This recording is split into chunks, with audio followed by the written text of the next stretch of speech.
Saudações, estudantes do terceiro ano, do ensino médio, da educação de jovens e adultos.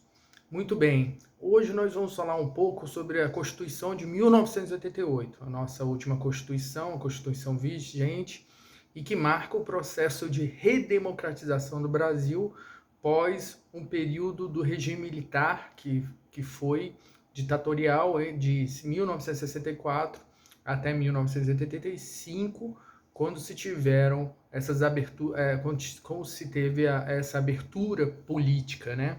Então a Constituição foi elaborada durante os trabalhos da Assembleia Constituinte. É interessante saber disso, porque como se constrói uma Constituição? Pode-se fazer uma Constituição da noite para o dia? Pode-se mudar a bem querer a Constituição quando se muda de presidente? Não, não pode, até porque isso dá garantia jurídica, dá garantia na sociedade. Mudar as leis, mudar as regras, existe um rigoroso e um burocrático, e nesse sentido necessário, processo de elaboração. Fazendo uma comparação, não se dá para mudar as regras do jogo, um jogo de futebol, aos 45 minutos do segundo tempo. Né? Então, com o jogo em curso ainda até. Então, a mudanças, elas têm que ser feitas através de um processo e antes, né? Então, é importante estabelecer uma comparação simples, mas só para que você possa ilustrar isso na sua cabeça. A Constituição, ela não pode mudar, né? Eu já fiz outro vídeo falando das constituições, né, que tivemos da monarquia até a nossa última Constituição vigente de 1988. A nossa carta maior, né? Quando eu digo carta, mas é porque as outras leis e nos outros âmbitos, independente tributário, criminal, né, tudo se submete ao que está previsto na Constituição, e a Constituição tem essas dimensões também de abordar esses vários ramos do direito e da vida, né? Então vamos lá. Então, a Constituição foi elaborada durante os trabalhos da Assembleia Constituinte em 1987.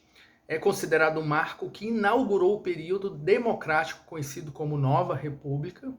Essa Constituição foi resultado de 20 meses de trabalho e é conhecida como Constituição Cidadã, devido, em sua concepção, à participação de segmentos de toda a sociedade e de segmentos populares. Então tem um resuminho que fala o seguinte: a Constituição de 88 ela foi o resultado da Assembleia Constituinte, empossada em 1987, um ano antes. É considerado o marco que inaugurou o período democrático do Brasil, conhecido como Nova República, já tínhamos falado isso, e foi formulada atendendo diversos interesses e demandas da população brasileira. Seu texto final foi promulgado por Ulisses Guimarães, que foi o então presidente da Constituinte, né, naquele momento, e é bastante avançado em relação às questões sociais e garantias de liberdades individuais. A nossa Constituição, muitos juristas falam da sua modernidade em relação às demandas sociais, mas entre o que está escrito e o que está na prática e o cumprimento das questões, existe muita luta e muita movimentação, muito engajamento cidadão para que possa, de fato, concretizar o que está previsto na Constituição de 88, principalmente no que tange à saúde, educação, combate à pobreza e também à segurança. Então, alguns antecedentes históricos, né? A Constituição de 88 foi fruto da redemocratização, já falamos isso por quê? Por que redemocratização?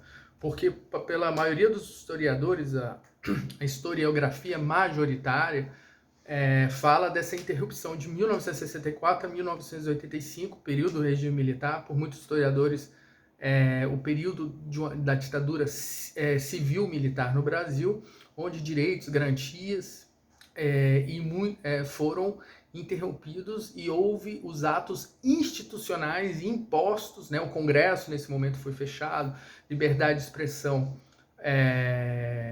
era uma coisa perseguida, como eu falei, houve os atos institucionais, vários, os 5, né? Foi um muito violento, onde caçava realmente as liberdades de expressão, de jornalistas, de partidos políticos, e nesse período houve cassação de deputados, fechamento do Congresso. Então foi um período muito duro no que se diz as garantias de liberdade individual e democráticas. Por isso que, ao final do período do regime militar, em 1985, houve no Brasil a tentativa das diretas já, ter uma eleição direta, porque nesse período não teve, de 64 a 85, direta já para eleição, para poder escolher o presidente, né? Não houve êxito assim naquele momento, naquelas manifestações, mas indiretamente foi eleito Tancredo Neves, né? Através do voto indireto, não tinha voto popular, mas os deputados e senadores votavam. Infelizmente, Tancredo Neves faleceu, não pôde assumir o cargo. Quem assumiu foi o vice, que se tornou o presidente, José Sarney. Mas vamos lá. Então, já falamos aqui um pouco dos atos, né? Nos anos do regime militar, o Brasil estava sob o efeito da Constituição de 1967, o documento regindo e cumprimento que decretava o ato institucional número 4, não é? Então, posteriormente, nós tivemos aí a Constituição de 1988, que é marcada pelo o que nós chamamos de redemocratização, ok? Então, na década de 80, a ditadura, que já estava enfraquecida, teve que enfrentar manifestações dos brasileiros pelo retorno do voto direto para escolher o presidente. As manifestações ficaram conhecidas como diretas já, falamos um pouco sobre isso, e surgiu o apoio à emenda constitucional Dante de Oliveira. Mesmo com toda a mobilização, a direta já não foi passada, não foi aprovada, né?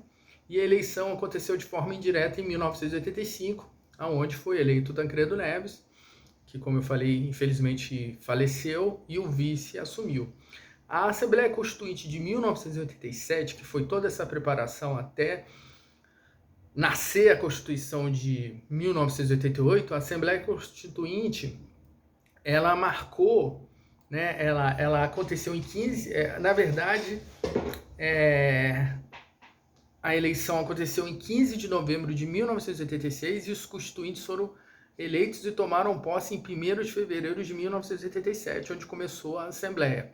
E deram início aos trabalhos da Assembleia Constituinte.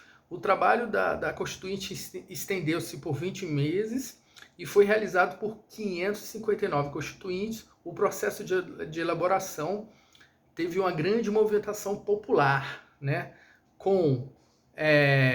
Recebeu 122 emendas populares, quer dizer, através de manifestos, de documentos, pedindo, né, que a Constituição contemplasse questões que estavam ali diretamente atingindo a vida do povo no seu cotidiano, né? E tiveram mais de 12 milhões de assinaturas, né, nessas emendas. Então, o texto final foi promulgado em 5 de outubro de 1988 e foi apresentado pelo presidente da Constituinte, Ulisses Guimarães, que discursou durante 11 minutos no início e no encerramento da sua fala. E o presidente afirmou: a nação quer mudar, a nação deve mudar, a nação vai mudar. Então, assim, as conquistas, né, das várias da Constituição de 88, que é a liberdade de imprensa, defesa do meio ambiente, da família, da dignidade, da vida, né, do direito à vida, os ganhos que a Constituição trouxe ao Brasil são diversos, mas naturalmente o texto é alvo de críticas. As críticas à Constituição, estão sobretudo relacionadas ao tamanho do documento e se detalham sobre questões que os juristas entendem que não deveriam constar na Constituição. Enfim, né, não existe unanimidade, mas o fato é que a Constituição de 1988, que é a nossa Constituição vigente, ela sofre críticas, ela sofre elogios, mas ela não deixa de ser uma representatividade das necessidades e mobilizações do povo brasileiro. E que vale a pena lembrar, uma Constituição, as leis, elas não podem ser mudadas assim no estalar de dedos. Existem questões, até cláusulas chamadas pétreas, né, que são alicerces, porque como eu falei para vocês, não dá para mudar de presidente, mudar a lei, mudar tudo. Tem que ter uma continuidade até para que a estrutura do Estado mantenha-se. Né? Então, assim, muda-se governos, mas o Estado permanece. E um dos garantidores dos alicerces do Estado é o nosso ordenamento jurídico, e hoje bem representado pela Constituição de 1988. É isso. Um abraço.